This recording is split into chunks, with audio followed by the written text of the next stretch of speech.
Hi, this is Bob Byman again. You know, much of my teaching time when I'm with my students or in my golf schools is making sure that people actually understand how to go about learning. I can give them the best information on the planet, but if they don't know how to implement that into their own game, then they continue to struggle.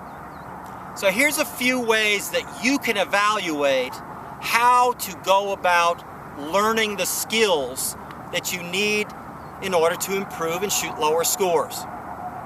The first thing you need to understand is that you can't change effectively unless you fully understand what you're trying to do. So that's my job. I have a variety of different ways to get each individual aspect or fundamental across to you in order for you to learn based on your learning style. Now, once you actually identify that fundamental or that information and you actually understand it, and then all of a sudden you're still not able to do it, this next thing is very important for your ability to learn. Look, I want you to identify what you want, I want you to notice what you do, and then I want you to exaggerate on the other side of the equal sign. That is the most basic and quickest way to learn a motion skill. Okay? Now look,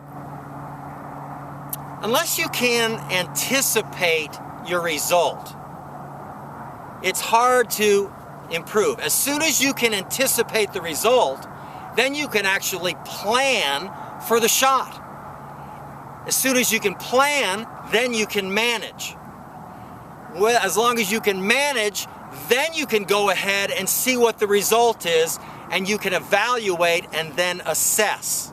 Now, everybody goes through 4 levels of results. Now, this is another way to see if you're learning properly. 4 levels of results on their way to optimizing their skills. The first level here is very basic. We just try to get the ball in the air every time. Out there, somewhere in the air, out forward. Okay? The second level is that the ball is in the air and every ball draws. There are no fades, no slicing. The third level is that every ball's in the air, the ball starts out to the right of your target slightly, and it curves to the left as much as it wants to curve. And the last level is the ball's in the air, it starts to the right, and it curves back, but it never goes across the true line that you're trying to hit the ball on. Now your corridor is very narrow that you play within. As soon as you get to that level, you can hit low shots, high shots, draws, fade, and every combination. These are the things that I go into and get my students as fast as I can. I try to compress the time that they would be able to do on their own in order for them to go about and optimize their skills. I look forward to working with you, and see you soon.